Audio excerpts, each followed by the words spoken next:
باب فی مقدار الماء الذي يجتزئ به الغسل. یہ وضو کے باب میں بھی اس طرح کا عنوان گزرا ہے کہ ایک تو وضو کا طریقہ ہے، پھر وضو میں پانی کتنا استعمال ہونا چاہیے. تو اسی طریقے سے اب غسل کا طریقہ انہوں نے بتایا، تو اب یہ کہ غسل کے لیے کتنا پانی درکار ہونا چاہیے.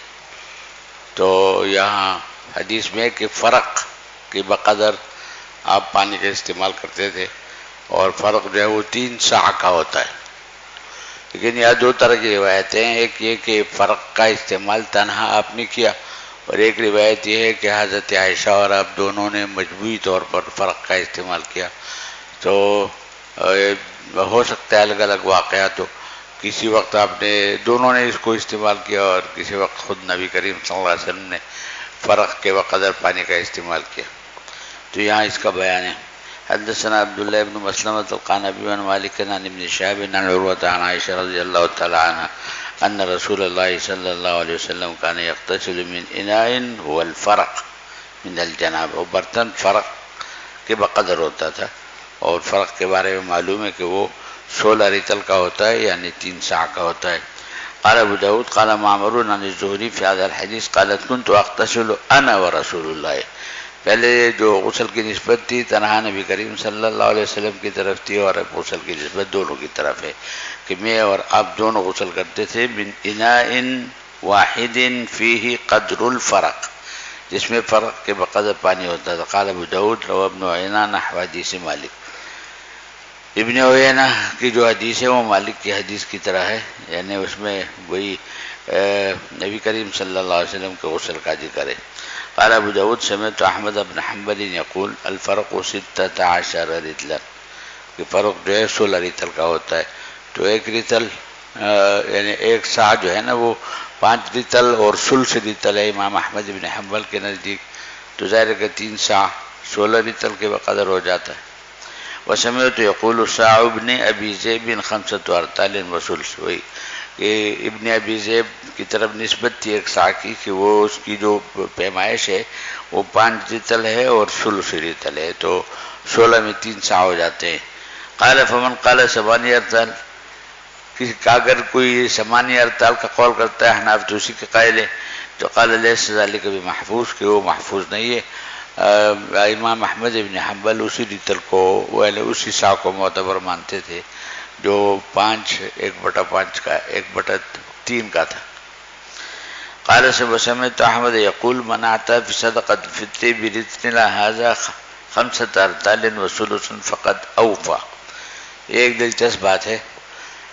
کفارات میں اور صدقۃ الفطر میں اور فدیہ صوم میں واجب ہوتا ہے نا، نصف ساع واجب ہوتا ہے. کئی نصف ساع من تمرن اور ساعن من شعیر و برن، ساعن من شعیر و تمرن، کہ کھجور اور شعیر سے اگر ادائیگی ہے تو 1 ساع ہے، اور اس سے ادائیگی صدقۃ الفطر کا ہی مسئلہ ہے، اور بر سے گندم سے ادائیگی ہے تو نصف ساع ہے. تو اب ایک شخص جو ہے نا وہ صدقۃ الفطر ادا کرتا ہے کھجور سے، تو اس کو کتنا ادا کرنا چاہیے؟ ساع. یہ تو اگر ساع جو ہے نا وہ مکیلات کے قبیل سے ہے، موزونات کے قبیل سے نہیں. تو اگر ساع اس نے 1 ساع کھجور کا ادا کر دیا تو ظاہر ہے کہ صدقۃ الفطر ادا ہو جائے گا. لیکن ایک شخص ایسا ہے کہ جو پیمانے سے ادا نہیں کرنا چاہتا بلکہ وزن سے ادا کرنا چاہتا ہے، یعنی 5 رطل 1/3 وزن کر کے ادا کرتا ہے. تو کسی نے حضرت امام احمد بن حنبل سے پوچھا کہ اگر کوئی شخص ایسا کرتا ہے بجائے اس کے کہ برتن کی پیمائش اختیار کرے وہ وزن اختیار کرتا ہے، تو اس لیے کہ 5 1/3 مساوی ہے 1 ساع کے، تو کیا اس کا صدقۃ الفطر ادا ہو جائے گا؟ تو امام احمد بن حنبل نے فرمایا کہ ہاں فقد اوفا. دونوں کا مفہوم دونوں برابر ہے. وہ برتن سے پیمائش کر کے دے یا اس برتن کا جتنا وزن بنتا ہے اس وزن سے تول کے دے. پھر پوچھنے والے نے ایک اور بات پوچھی، السیحانی، کہ اگر کوئی شخص کھجور کے خاص قسم ہے جس کا نام ہے سیحانی، وہ سیحانی دینا چاہے وزنن وہی 5:1/3 تو کیا ہو جائے گا؟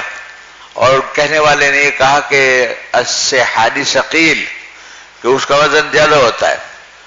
تو حضرت امام احمد بن حنبل نے شروع میں فوراً جواب دیا کہ السیحانی آتی ہے وہ تو عمدہ کھجور ہے. لیکن بعد میں وہ سوچ کے کہنے لگے کہ لا ادری. یہ بڑی دلچسپ بات ہے.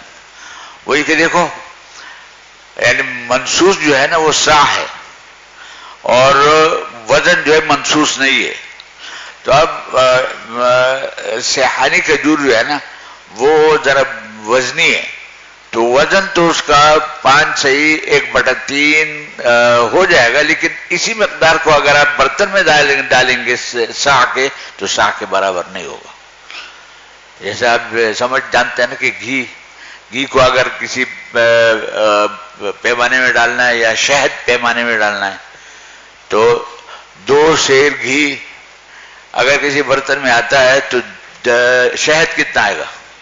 شہد وزنی ہوتا ہے تو شاید 2 سیر جو ہے نا 2 سیر سے برتن بھرے گا نہیں، 2 سیر گھی سے برتن بھر جائے گا، لیکن 2 سیر شہد سے برتن نہیں بھرے گا بلکہ اچھا خاصا کم ہو جائے گا. تو سیحانی اگر وزن سے اس کی ادائیگی کی جائے تو وہ وزن جو ہے نا وہ اس کے کیل کے طور پر وہ صاع کے برابر نہیں بنتا ہے، اس لیے کہ سیحانی ثقیل ہے. تو یہ شروع میں تو امام احمد بن حنبل نے جواب دیا کہ سیحانی آتی ہے، لیکن بعد میں ان کو خیال آیا کہ اچھا ان کے کہنے کا تو مقصد یہ کہ وہ ثقیل ہے، اور ثقیل ہونے کی صورت میں وزن چاہے بھر گیا لیکن منصوص جو صاع ہے وہ صاع تو پورا نہیں پڑتا اس سے. تو پھر فوراً انہوں نے رجوع کیا اور فرمایا لا ادری. یہ مسئلہ قابل توجہ ہے، یعنی میں غور کر کے بتاؤں گا، یہاں یہ بتانا چاہتے ہیں. قال ابو داود سمعت احمد بن حنبل يقول الفرق 16 وسمعته يقول ساع ابن ابي ذئب 5 رطال وثلث. قال فمن قال 8 رطال قال ليس ذلك محفوظ. قال وسمعت احمد يقول، امام احمد بن حنبل کو یہ بھی فرماتے ہیں میں نے سنا ہے کہ من آتا فی صدقۃ الفطر برطل هذا 5 رطال وثلثا فقد اوفى. کہ بجائے صاع کے اگر کوئی شخص صاع کے برابر جو وزن ہے 5 رطل 1/3 اگر وزن سے ادائیگی کرے فقط اوفا تو اس نے گویا کہ ادائیگی کر دی، یعنی اس کا صدقۃ الفطر ادا ہو جائے گا. قیل لہو، لیکن فوراً کسی نے ان سے کہا کہ السیحانی ثقیل، کہ اگر کھجور کی ایک خاص قسم ادا کی جائے وزن کے اعتبار سے 5 رطل 1/3 تو ثقیل ہے. جو ثقیل ہونے کی وجہ سے مطلب یہ کہ وزن کے اعتبار سے ادائیگی ہو جائے گی، لیکن منصوص تو کیل ہے نا، اور یہ ثقیل ہونے کی وجہ سے اگر اس کو کیل میں ڈالیں گے تو صاحب پورا نہیں پڑے گا. قال السیحانیت، تو شروع میں تو امام احمد نے جواب دیا کہ سیحانی تو عمدہ کھجور ہے لہذا تو ادائیگی ہو جانی چاہیے، لیکن پھر فرمانے لگے قال لا ادری. ان کو تنبہ ہوا کہ اچھا ان کا مقصد یہ کہ سیحانی ثقیل ہے تو وزن تو ہو گیا لیکن صاع نہیں بنتا ہو، جبکہ منصوص ہے صاع، تو اس لیے انہوں نے فرمایا لا ادری. باب فی الغسل من الجنابہ. باب فی الغسل، زکوٰۃ کی بات آئے گی، صدقۃ الفطر کی بات آئے گی، عشر کی آئے گی، ساری تفصیلات آئیں گی اس کتاب میں انشاءاللہ. باب فی الغسل من الجنابہ، غسل جنابت. جس طرح وضو کا طریقہ ہوتا ہے اسی طرح غسل جنابت کا طریقہ، کہ وہ طریقہ وہی ہے جو آپ نے ترمذی میں بھی کل پڑھ لیا کہ پہلے مغابن یعنی شرمگاہ اور اس کے اطراف کا استنجا ہوگا، اس کے بعد وضو ہوگا. وضو میں دونوں طریقے ہو سکتے ہیں کہ پاؤں پہلے دھو لیے جائیں یا پاؤں غسل کے بعد دھو لیے جائیں. یہ وضو، اور وضو اہتمام والا ہوگا، وضو کا وضو الصلاۃ، اور پھر اس کے بعد یحسو علی راسی 3 حثیات، پھر اس طرح غسل ہوگا. اگر مرد نے مہندیاں بنائی ہوئی ہے تو کھولنا ضروری ہوگا، عورت کے لیے ضفائر کا کھولنا ضروری نہیں ہے. البتہ پانی پہنچانا اچھی طریقے سے اصول شعر تک، بالوں کی جڑوں تک ہر حال میں ضروری ہے، اس لیے کہ تحت کل شعرۃ جنابہ۔ تو یہ غسل کا طریقہ ہے، لمبا باب ہے، اور یہ طریقہ وہی ہے جو آپ نے پڑھا ہے، اور روایت متعدد ہے لیکن مفہوم ایک ہی ہے۔ حدثنا عبد الله بن محمد الثقفي قال حدثنا زهير قال حدثنا ابو اسحاق قال حدثنا سليمان بن سرد عن جبير بن مطعم رضي الله تعالى عنهم انهم ذكروا عند رسول الله صلى الله عليه وسلم الغسل من الجنابه، کہ حضرات صحابہ آپس میں مذاکرہ کر رہے تھے غسل جنابت کا نبی کریم صلی اللہ علیہ وسلم کے سامنے۔ مذاکرہ اس بات کا تھا کہ ایک نے کہا کہ میں اس طرح غسل کرتا ہوں، دوسرے نے کہا کہ میں اس طرح غسل کرتا ہوں، ایک نے کہا کہ میں اتنا پانی استعمال کرتا ہوں، دوسرے نے کہا کہ میں اتنا پانی استعمال کرتا ہوں۔ تو اس پر نبی کریم صلی اللہ علیہ وسلم نے کیا فرمایا؟ ذکروا عند رسول اللہ صلی اللہ علیہ وسلم الغسل من الجنابہ فقال رسول اللہ صلی اللہ علیہ وسلم اما انا، اب لوگوں کی باتیں میں نے سن لی کہ جہاں تک میرا تعلق ہے میں کس طرح کرتا ہوں، فافیض علی راسی ثلاثا، جب وضو کے بعد غسل کرنے کی نوبت آتی ہے تو میں اپنے سر پر 3 دفعہ پانی بہاتا ہوں، واشار بیدیہ کلتیہما، اور میں پانی کسی ڈونگے سے کسی برتن سے نہیں، دونوں ہاتھوں سے اشارہ کر کے فرمائیں۔ وبه قال حدثنا محمد بن مسنى قال حدثنا ابو عاصم عن حنظلة عن القاسم عن عائشة رضي الله تعالى عنها قالت كان رسول الله صلى الله عليه وسلم اذا اغتسل من الجنابة دعا بشيء نحو الحلاب، کہتے جب آپ کو غسل کرنا ہوتا تھا تو ایسا برتن منگواتے پانی کا بھرا ہوا جو حلاب کے برابر تھا۔ حلاب اس برتن کو کہتے ہیں جس میں اونٹنی کا دودھ نکالا جاتا ہے، تو معروف ہے اس کی مقدار، اور وہی 3 سا کے بقدر ہے۔ بہرحال تو حلاب ایک لگا بندہ ایک برتن ہوتا تھا، معروف تھا کہ وہ برتن ہے جس میں اونٹنی کا دودھ نکالا جاتا ہے، تو اتنے برتن کے برابر پانی آپ منگواتے، دعا نحو الحلاب، فاخذ بکفیہ، اور دونوں ہاتھ سے آغاز فرماتے، فبدأ بشق رأسہ الایمن، اور پھر دائیں سر کے دائیں حصے پر پانی بہاتے، ثم الایسر ثم اخذ بکفیہ، پھر دونوں ہاتھ بھر کے فقال بہما علی رأسہ، سر کے بیچ میں ڈال دیتے دونوں، فقال برأسہ یعنی سر کے بیچ میں ڈال۔ قال کا جو لفظ ہے نا اپنے مقامات میں پڑھا ہوگا، اس کے 30-40 معنی ہیں، قال کے بہت سارے معنی ہیں، تو یہاں فقال برأسہ فقال بہما علی رأسہ کا مطلب ہے کہ وہ دونوں لب بھر کے سر کے بیچ میں بہا دیتے، ڈال دیتے۔ حدثنا يعقوب بن ابراہیم قال حدثنا عبد الرحمن يعني ابن مہدی عن زائدة بن قدامة عن صدقة قال حدثنا جميع بن عمیر احد بنی تیم اللہ ابن ثعلبہ، جميع بن عمیر کا تعلق بنی تیم اللہ قبیلہ ہے اس سے، قال دخلت مع ابی و خالتی مع امی و خالتی، دخلت مع امی و خالتی العائشہ، کہ میں چھوٹا بچہ تھا، میری امی بھی ساتھ تھی اور خالہ بھی ساتھ تھی، ہم اما جان کی خدمت میں حاضر ہوئے۔ دخلت مع امی و خالتی العائشہ فسألتها احداهما، تو اب میری والدہ نے یا میری خالہ نے حضرت عائشہ سے ایک بات پوچھی۔ کیا بات پوچھی؟ کیف کنتم تصنعون عند الغسل، کہ غسل کرنے کا آپ کیا طریقہ ہے؟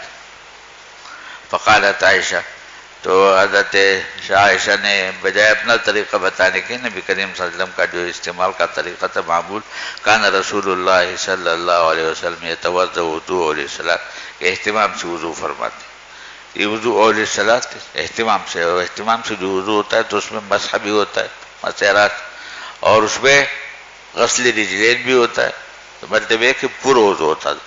سلف میں سے بعض حضرات اس بات کا قائل تھے کہ اس مسح کی ضرورت نہیں، اور یعنی بس وضو مرتن ہونا چاہیے، لیکن احادیث میں اس بات کی تصریح ہے کہ وضو اہتمام والا ہوتا تھا، جیسا کہ نماز کا وضو ہوتا ہے۔ یتوضأ وضوء للصلاۃ ثم یفیض علی رأسہ 3 مرات، پھر 3 دفعہ سر کے اوپر پانی بہاتے، ونحن نفیض علی رؤوسنا 5 من اجل الظفر، لیکن حضرت عائشہ فرماتی ہے کہ ہم لوگوں کا طریقہ دوسرا ہے، ہم لوگ 3 دفعہ پر اکتفا نہیں کرتے، 5 کا استعمال کرتے، وجہ ہے کہ ہماری مینڈیاں ہوتی ہے، بال بندے ہوئے ہوتے ہیں، تو جڑوں تک پانی پہنچانے کے لیے مزید اہتمام کرنا پڑتا ہے، اس لیے 2 لپ ہم اضافی ڈالتے ہیں۔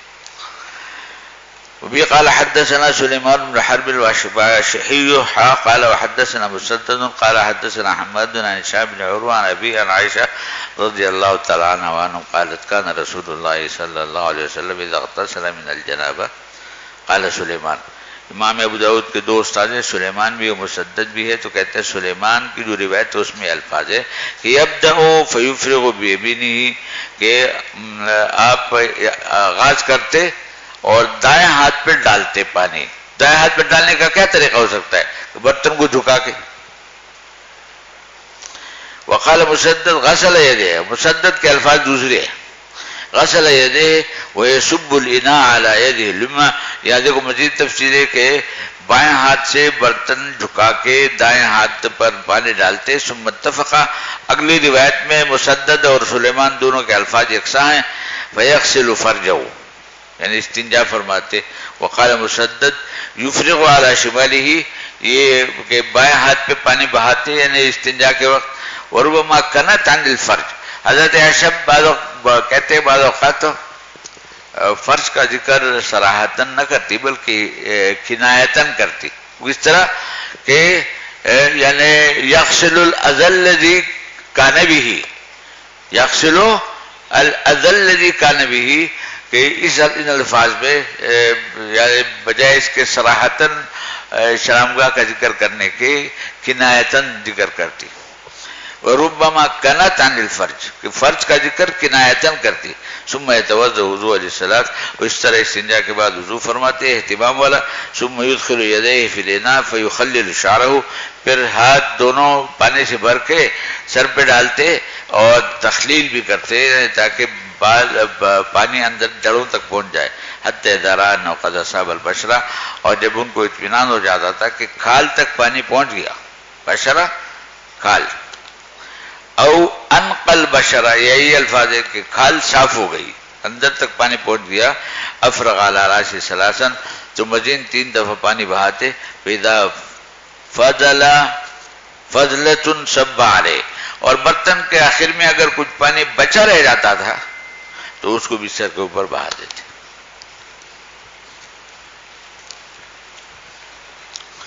ابھی قال حدثنا عمرو بن علي الباهلي قال حدثنا محمد بن ابي عدي قال حدثنا سعيد عن ابي معشر عن النخعي عن الاسود عن عائشه رضي الله تعالى عنها وعنهم قالت كان رسول الله صلى الله عليه وسلم اذا اراد ان يغتسل من الجنابه بدأ بكفيه فغسلهما، سب سے پہلے ہاتھوں کو دھوتے، ثم غسل مرافقه، یہ رفق کی جمع ہے وہ جگہ انسان کے جہاں میل کچیل جمع ہو جاتا ہے، مثلا یہ بغلے ہیں، ابتین ہے، یا اصولی فخذین ہے، رالوں کی جو جڑیں ہیں یہ شرمگاہ کے اطراف، تو ان کو دھوتے۔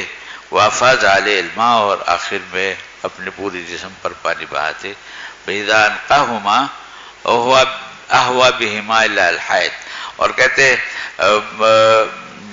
یعنی استنجا کرنے کے بعد ہاتھ کو دیوار پہ ملتے، اس لیے کہ استنجا کے نتیجے میں ہاتھ میں کچھ اثر آ جاتا ہے رائحہ کریہہ کا، تو ہاتھ دیوار کے اوپر ملتے، دیوار مٹی کی بنی ہوتی تھی تاکہ رائحہ کریہہ دور ہو جائے۔ اہوا بہما الی حائط، ہاتھوں کو دیوار کے اوپر لگاتے۔ ثم یستقبل الوضوء، پھر وضو فرماتے۔ ویفیض الماء علی راسہ، یعنی استنجا کے بعد وضو فرماتے اور وضو کرنے کے بعد پھر سر کے اوپر پانی بہاتے۔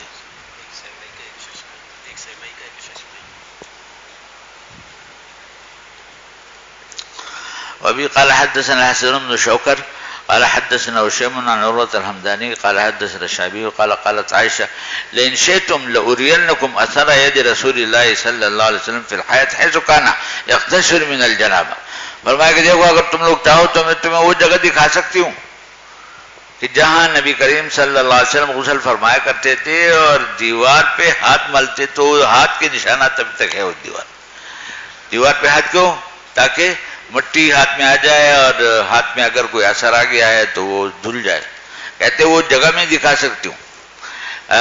اثر ید رسول اللہ صلی اللہ علیہ وسلم فی الحیات حیث کان، یغتسل من الجنابہ، یہ وہ جگہ تھی جہاں آپ غسل فرمایا کرتے تھے۔ حدثنا مسدد بن مسرہد قال حدثنا عبد الله بن داود عن الأعمش عن سالم عن كريم قال حدثنا ابن عباس عن خالته میمونہ رضی اللہ تعالیٰ عنہ قالت وضعت للنبی صلی اللہ علیہ وسلم غسلا۔ حضرت میمونہ جو حضرت ابن عباس کی خالہ ہے وہ فرماتی ہے کہ نبی کریم صلی اللہ علیہ وسلم کے غسل کے لیے میں نے پانی رکھا۔ غسل کے معنی پانی۔ وضعت للنبی صلی اللہ علیہ وسلم غسلا یغتسل به من الجنابہ، اور آپ کو غسل کرنا تھا تو آپ نے کیا طریقہ اختیار کیا؟ فَأَكْفَأَ الْإِنَاءَ عَلَى يَدِهِ الْيُمْنَى، بائیں ہاتھ سے برتن جھکا کے دائیں ہاتھ کو دھویا۔ فَغَسَلَهَا مَرَّتَيْنِ أَوْ ثَلَاثًا ثُمَّ صَبَّ عَلَى فَرْجِهِ، پھر استنجا کیا۔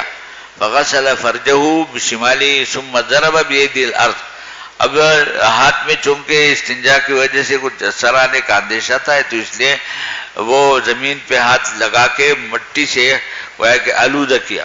فغسلها، اور پھر اس کو دھو ڈالا ہاتھ کو۔ ثم تمزمز واستنشق وغسل وجهه ويديه، یہ پورا وضو کیا۔ یا مسح کا ذکر نہیں ہے لیکن نفی بھی نہیں ہے، اختصار ہے۔ ثم صب على راسه وجسده، پھر وضو کرنے کے بعد سر پہ پانی بہایا اور پوری جسم پر۔ ثم تنحى ناحیة، پھر اس جگہ سے آپ تھوڑا سا ہٹ گئے۔ وہ جگہ ہو سکتا ہے ایسی ہو کہ جہاں پانی کھڑا رہتا ہو، تو اس لیے اس جگہ سے تھوڑا سا آپ ہٹ گئے۔ فغسل رجليه، اور غسل رجلین آخر میں کیا۔ فناولته المندیل، یہ حضرت میمونہ فرماتے کہ میں نے ان کو آپ کو کوئی کپڑا تھمایا کہ آپ اپنے جسم کو اس سے خشک کرے، تولیہ ٹائپ کا۔ فلم یخشو، آپ نے اس کو قبول نہیں کیا۔ وجعل ينفذ الماء عن جسده، اور ویسے پوچھ پوچھ کے اپنے جسم سے پانی کو ہٹایا۔ تو مندیل کا استعمال ثابت بھی ہے اور یہاں انکار بھی ہے۔ تو مندیل کا استعمال کوئی واجب نہیں، کوئی مکروہ بھی نہیں ہے۔ احناف کا جو معتبر قول ہے کہ مباح ہے، تو استعمال کر سکتے ہیں، کوئی کراہت بھی نہیں ہے لیکن کوئی وجوب اور کوئی استحباب بھی نہیں ہے۔ ذکر ذالک ابراہیم، کہتے ہیں کہ اس حدیث کا ذکر ابراہیم سے کیا گیا۔ فقال کانوا لا يرون بالمندیل بأسا، کہ آپ نے تو قبول نہیں کیا لیکن یعنی ائمہ اور سلف کے لوگ مندیل کے استعمال کرنے میں کوئی حرج نہیں سمجھتے تھے، نہ اس کو مکروہ نہیں قرار دیتے تھے۔ ولیکن کانوا یکرہون العادہ، البتہ اس کی عادت بنانے کو مکروہ سمجھتے ہیں، لیکن جب ایک غیر ضروری چیز کی عادت ہو جاتی ہے نا تو پھر انسان کو بے چینی ہوتی ہے۔ تو عادت ایسی، اپنے آپ کو ایسی چیزوں کا عادی نہیں بنانا چاہیے کہ بعد میں اگر وہ دستیاب نہ ہو تو انسان بے چین ہو، تو ٹھیک ہے کبھی کبھی استعمال کرنے میں کوئی حرج نہیں۔ یکرہون العادہ۔ قال ابو داود قال مسدد قلت لعبد الله بن داود كانوا يكرهونه للعادہ، کہ آپ نے تو مجھے یہ فرمایا نا کہ كانوا يكرهون العادہ، تو کیا اس کا مطلب یہ کہ یکرہونہ للعادہ، عادت بنانے کو پسند نہیں کرتے تھے؟ تو کہتے ہیں کہ انہوں نے کہا کہ ہاں بات تو یہی ہے، مفہوم یہی ہے، لیکن میں نے جو اپنے استاد سے روایت کے الفاظ سنے ہیں وہ یکرہون العادہ کے سنے ہیں، یکرہون للعادہ کے نہیں سنے، اگرچہ مقصد یہی ہے۔ قال مسدد قلت لعبد الله ابن داود، جو میرے استاد ہیں ان سے میں نے پوچھا کہ کانوا یکرہون للعادہ، یہ مطلب ہے؟ ہکذا ہوا، فقال ہکذا ہوا، فرمایا کہ بات یہی ہے، عادت بنانے کو پسند نہیں کرتے تھے۔ لیکن وجدته فی کتاب ھذا، لیکن مجھے اسی طرح روایت ملی ہے اس لیے میں اس کا پابند ہوں کہ جو میرے مسودے میں لکھی ہوئی حدیث ہے اور جو کلمات ہیں انہی کی پابندی کروں، اور وہ کلمہ اسی طرح لکھا ہوا ہے یکرہون العادہ۔ وبه قال حدثنا الحسين بن عيسى الخراساني قال حدثنا ابن ابي فديك عن ابن ابي ذئب عن شعبة قال ان ابن عباس رضي الله تعالى عنهم كان اذا اغتسل من الجنابه، کہتے ہیں ابن عباس کا الگ طریقہ تھا دلچسپ، جب غسل فرماتے تھے یفرغ بيده اليمنى على يده اليسرى، تو دائیں ہاتھ سے بائیں ہاتھ پر پانی بہاتے 7 مرار 7 دفعہ۔ ثم یغسل فرجہ، استنجا بھی فرماتے۔ فنسی مرۃ کم افرغ، یہ ان کا معمول تھا، 7 دفعہ ایسا کرتے تھے۔ کہتے ایک دفعہ ان کو یاد نہیں رہا کہ میں نے کتنے دفعہ غسل کیا، تو فسألنی، مجھ سے پوچھا، کس سے پوچھا؟ شعبہ سے پوچھا کہ کم افرغتم، یعنی شعبہ تو شاگرد تھے اور خادم تھے، ہر وقت ساتھ لگے رہتے تھے نا، تو اس لیے ایک شیخ کو، ایک بزرگ کو اس بات کی توقع ہوتی ہے کہ یہ میرے یعنی اطوار و عادات پر نظر رکھے گا اور مجھے توجہ دلائے گا، کوئی کمی بیشی ہے تو اس کی ازالے کی کوشش کرے گا۔ تو مجھ سے پوچھا کہ کم افرغتم، کتنی دفعہ میں نے پانی ڈالا؟ فقلت لا ادری، میں نے کہا کہ وہ آپ کا کام ہے، میں نے تو نہیں پتا، مجھے نہیں پتا کہ آپ نے، تو بڑے ناگواری کا اظہار فرمایا، فقال لا ام لک وما یمنعک ان تدری، تمہاری ماں، تم اپنی ماں کو کھو دو، تمہاری ماں نہ رہے، یہ تنبیہ کا صیغہ ہے، ظاہر ہے کوئی بدعا مقصود نہیں ہے، تو کیوں تمہیں استحضار نہیں، کیوں تم پوری طریقے سے سمجھ کے نہیں کھڑے ہو کے اندازہ لگاؤ کہ کتنی دفعہ میں نے پانی ڈالا؟ لا ام لک وما یمنعک ان تدری، اس بات کو جاننے سے تمہیں کس چیز نے روکا؟ تم میرے خادم ہو، میرے مصلحت کو، مصالح کو بروئے کار لانے والے ہو، ہر وقت میرے ساتھ کے ہو، تو اس خدمت کا تقاضا تو ہے نا کہ بیدار مغزی کے ساتھ، تیقظ کے ساتھ میرے ساتھ رہو، اور میرے نقل و حرکت پر پوری نظر ہونی چاہیے۔ اگر تم میری نقل و حرکت پر نظر نہ رکھو تو اس کا مطلب ہے کہ تمہاری خدمت تو بیکار ہے۔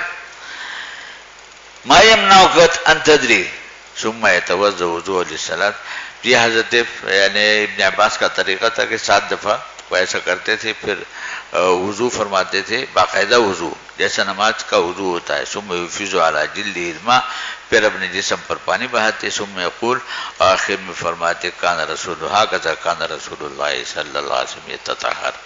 تو یہ جو 7 دفعہ کا ہے، یہ ہو سکتا ہے کہ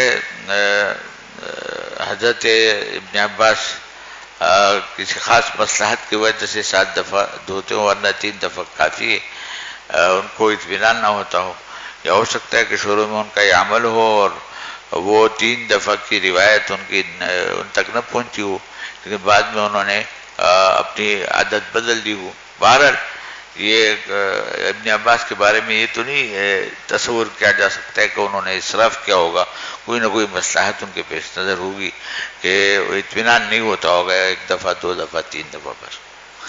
حدثنا قال حدثنا قتيبة بن سعيد قال حدثنا أيوب بن جابر عن عبد الله بن عثم عن عبد الله بن عمر رضي الله تعالى عنه قال كانت الصلاة 50، فرمائے دیکھو شروع میں جو فرضیت صلاۃ کا حکم نازل ہوا لیلۃ الاسراء میں، تو 50 نمازی تھی، 24 گھنٹے میں 50 نمازیں، والغسل من الجنابۃ 7 مرار، اور غسل 7 دفعہ کرنا پڑتا تھا، وغسل البول من الثوب 7 مرار، اسی طرح کپڑے کو پاک کرنا بھی 7 دفعہ غسل ضروری ہوتا تھا۔ فلم یزل رسول اللہ صلی اللہ علیہ وسلم، لیکن نبی کریم صلی اللہ علیہ وسلم نے بار بار جا کے رب ذوالجلال سے تخفیف کی درخواست کی، چنانچہ تخفیف ہو گئی، 50 نمازیں 5 میں آ گئی، اور غسل میں بھی تخفیف ہو گئی۔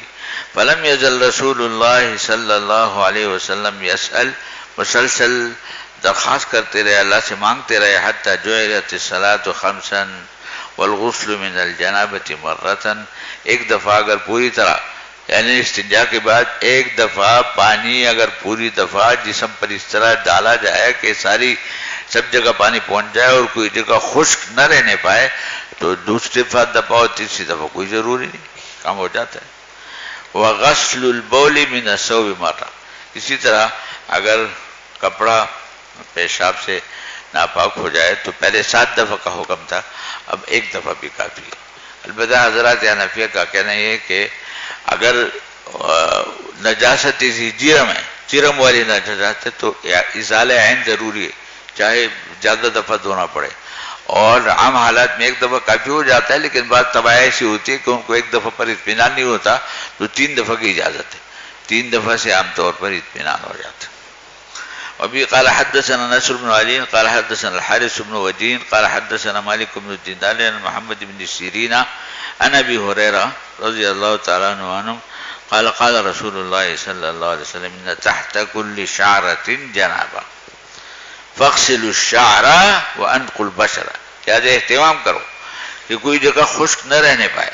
قال ابو داود الحارث بن وجیح حدیث و منکر و ضعیف، کہتے ہیں کہ یہ ضعیف راوی ہے، اس لیے ان کی وجہ سے یہ حدیث منکر ہے یعنی ضعیف ہے. تو بار ایک آدھ حدیث ضعیف ہو سکتے ہیں، مجموعی طور پر جو غسل کی کیفیت ہے وہ تو بہت ساری روایت سے ثابت ہے، لہذا وہ اپنی جگہ پر مسنون طریقہ وہی ہے.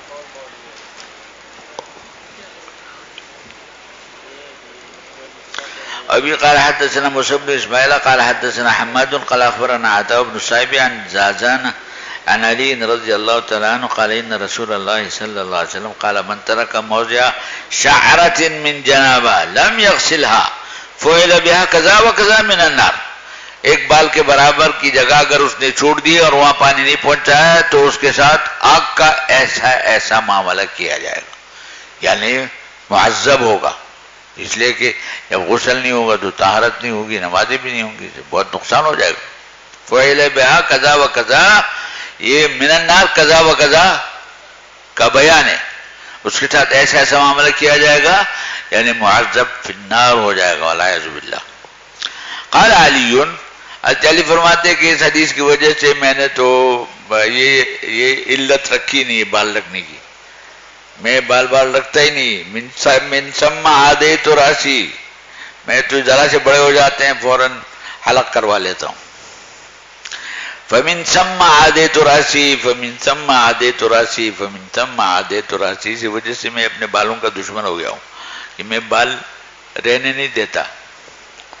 وکان، چنانچہ کہتے ہیں وکان یجز شعرہ، حضرت علی کا معمول بال رکھنے کا نہیں تھا بلکہ بال یعنی حلق کرانے کا معمول تھا. باب فی الوضوء بعد الغسل، غسل کے بعد غسل سے پہلے اگر وضو کیا ہے تو کسی کا اختلاف نہیں، اور غسل سے پہلے اگر وضو نہیں کیا تو امام احمد بن حنبل کی طرف یہ بات منسوب ہے کہ اس کو دوبارہ، ایک قول ہے ان کا،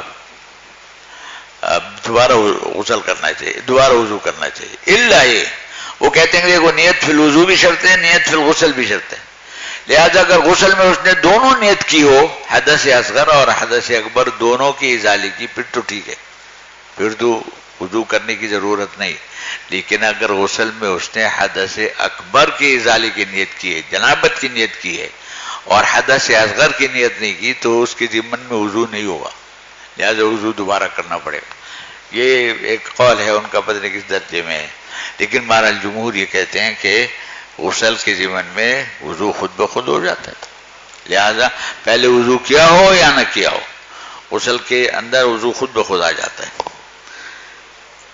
حدثنا عبد الله بن محمد النفيلي قال حدثنا زهير قال حدثنا ابو اسحاق عن الاسود عن عائشه رضي الله تعالى عنها قالت كان رسول الله صلى الله عليه وسلم يغتسل ويصلي ركعتين وصلاة الغداة، یعنی غسل کرتے تھے، 2 رکعتیں ادا فرماتے تھے، یعنی طلوع فجر ہو چکا ہوتا تھا نا، 2 رکعتیں سے مراد فجر کی 2 سنتیں، وصلاة الغداة فجر کی نماز جو 2 رکعتیں فرض ہے. ولا اراه يحدث وضوءا بعد الغسل، اور میں نے نہیں دیکھا کہ آپ نے غسل کے بعد وضو فرمایا ہو. غسل کے ضمن میں خود بخود وضو ہو گیا، ویسے معمول یہ تھا کہ پہلے وضو فرماتے تھے پھر غسل فرماتے تھے. یہ مولانا صاحب آپ کے برابر میں جانے الی الشمال.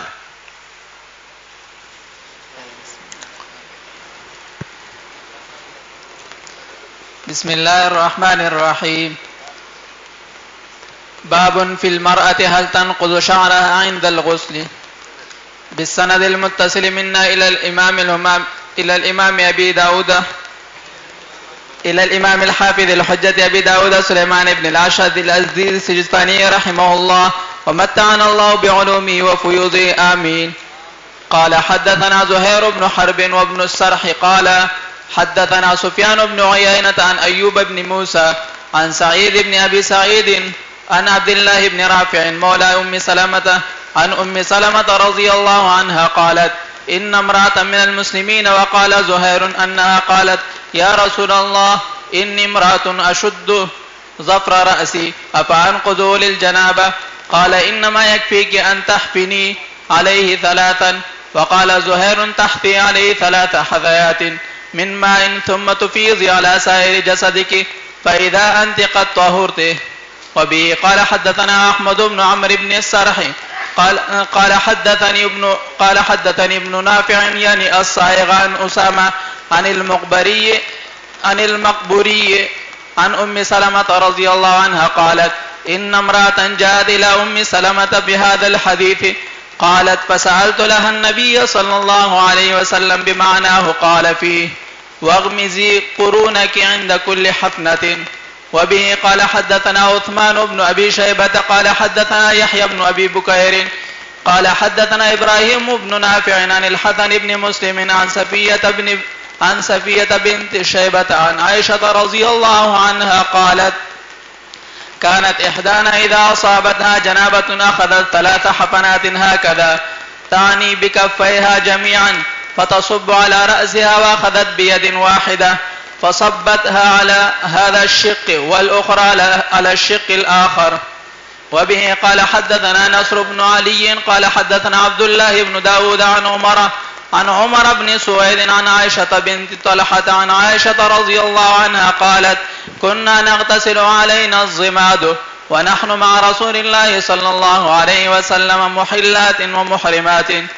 وبه قال حدثنا محمد بن عوف قال قرأت في أصل إسماعيل قال ابن عوف قال وحدثنا محمد بن إسماعيل عن أبيه قال حدثني زمزم بن زرعة عن شريح بن عبيد قال أفتاني جبير بن نفير عن الغسل من الجنابة أن ثوبان حدثهم أنهم استفتوا النبي صلى الله عليه وسلم عن ذلك فقال أما الرجل فلينثر رأسه فليغسله حتى يبلغ أصول الشعر وأما المرأة فلا عليها ألا تنقذه لتغرف على رأسها 3 غرفات بكفيها.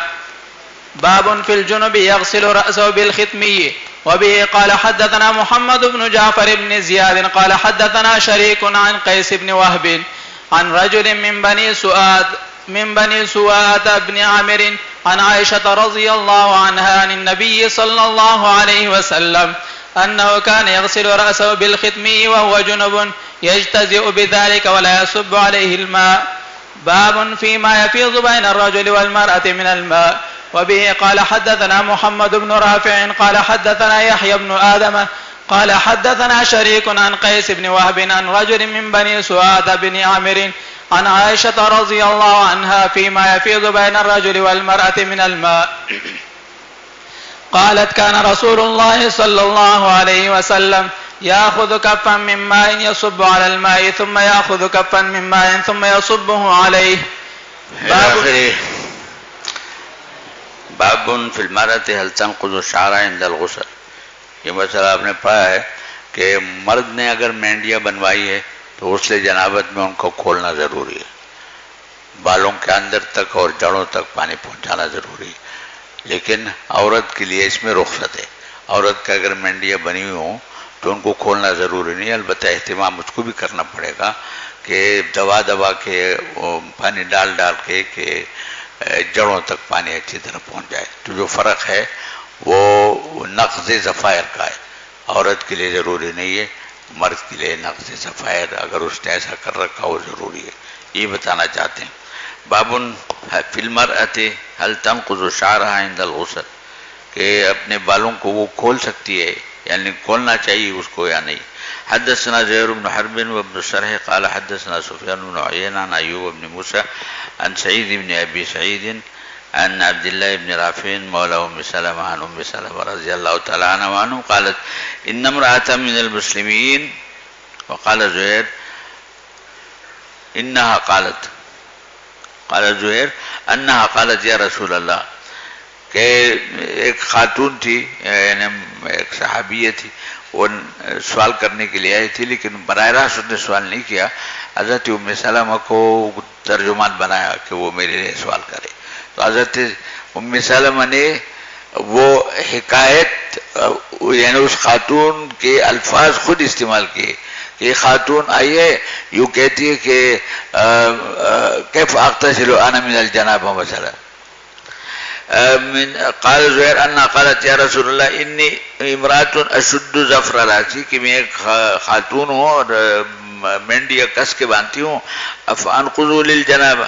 قال آپ نے فرمایا انما یکفیک ان تحسی علیہ ثلاثا، ان تحفنی علیہ.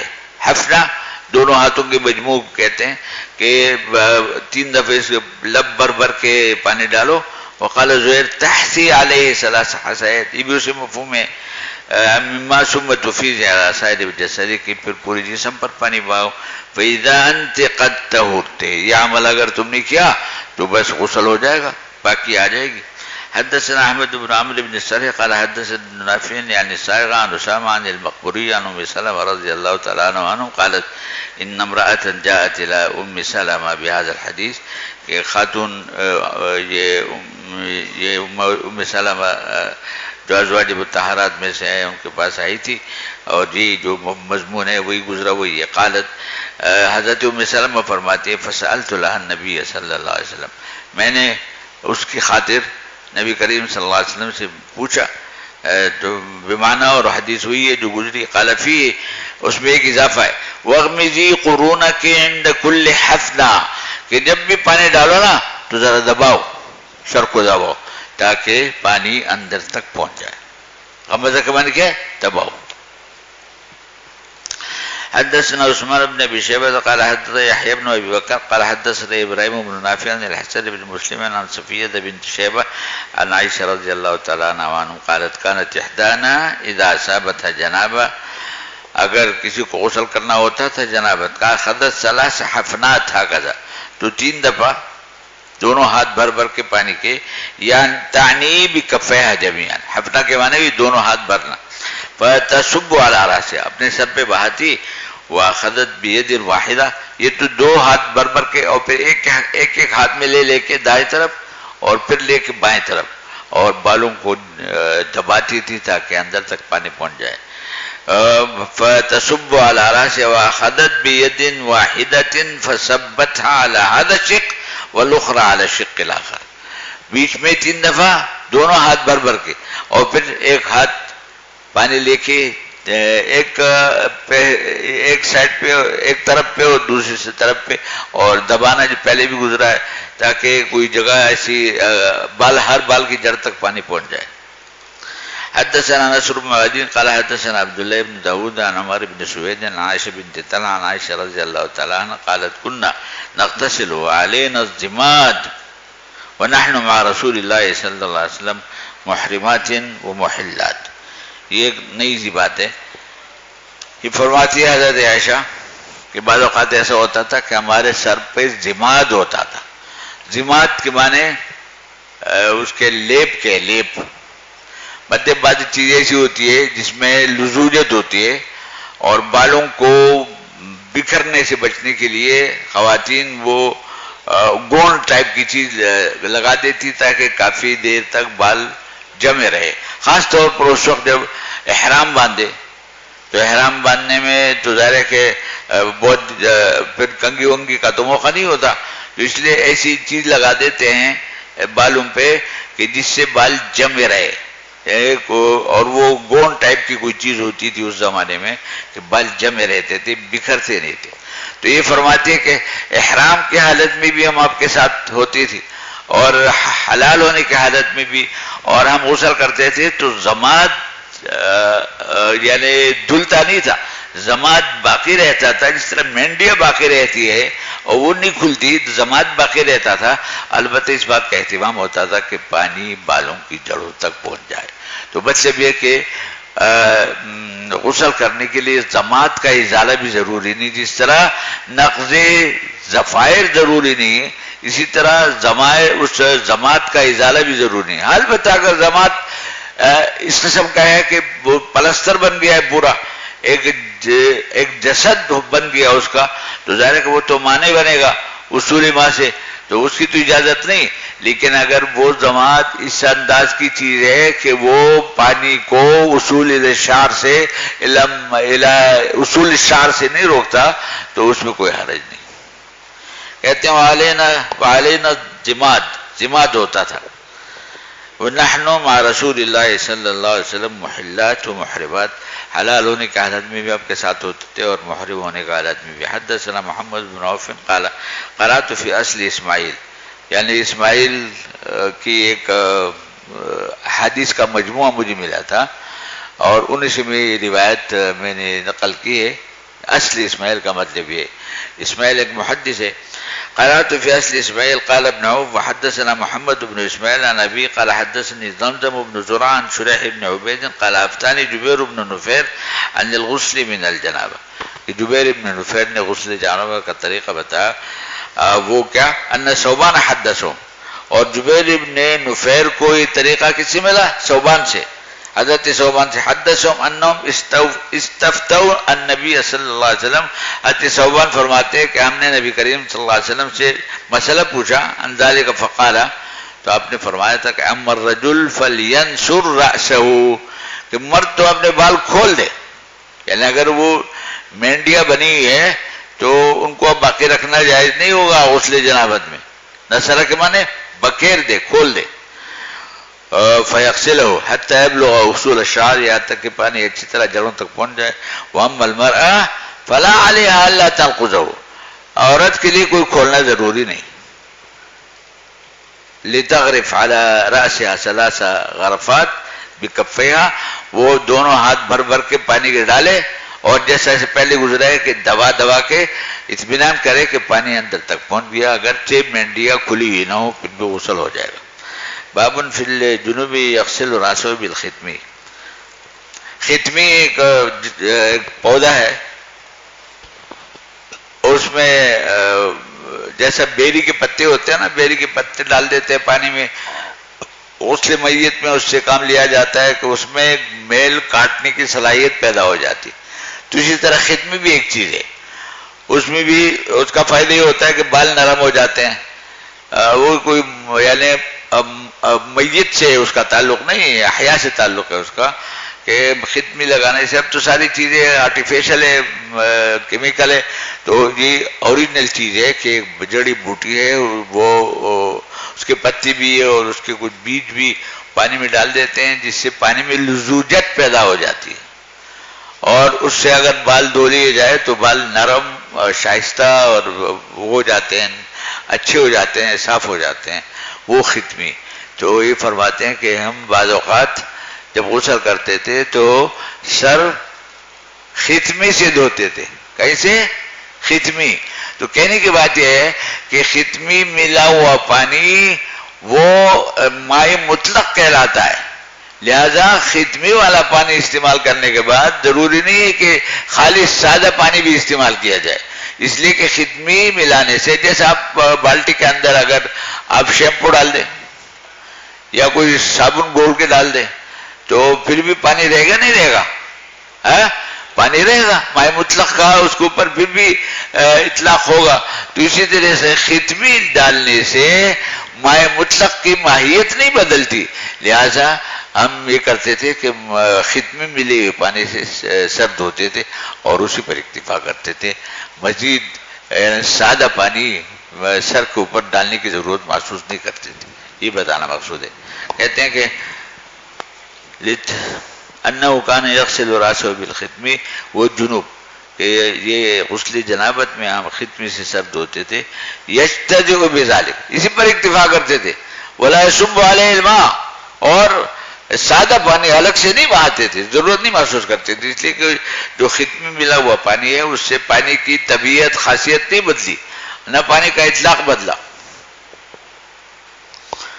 باب فیما یفیض بین الرجل والمرأة من الماء، یعنی مرد اور عورت میاں بیوی کے اختلاط سے، آپس میں اختلاط سے، ملاعبت سے پانی نکلا، یعنی وہی مزی، تو ظاہر ہے کہ وہ نجس بھی ہے، لہذا اس کا غسل ہونا چاہیے.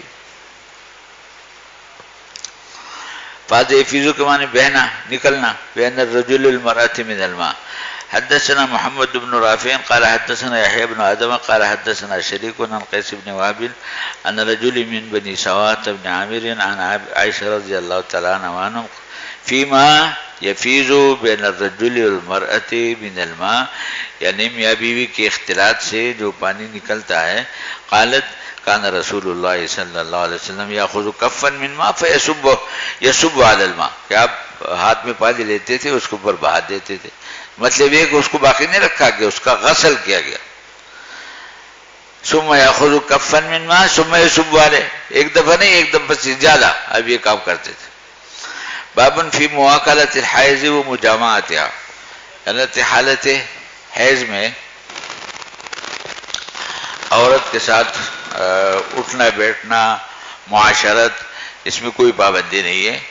بس فاعتزلوا النساء فی المحیض کا مطلب یہ کہ مجامعات کی اجازت نہیں، لیکن جہاں تک معاشرت مواکلت مشاربت کا تعلق ہے اس میں کوئی رکاوٹ نہیں ہے. یہود کا طریقہ یہ تھا کہ جب عورتوں کے ایام حیض شروع ہو جاتے تھے تو اس کو کچھ الگ جگہ منتقل کر دیتے تھے اور اس کے ساتھ کھانا پینا اٹھنا بیٹھنا جائز نہیں سمجھتے تھے. یہود کا طریقہ تھا.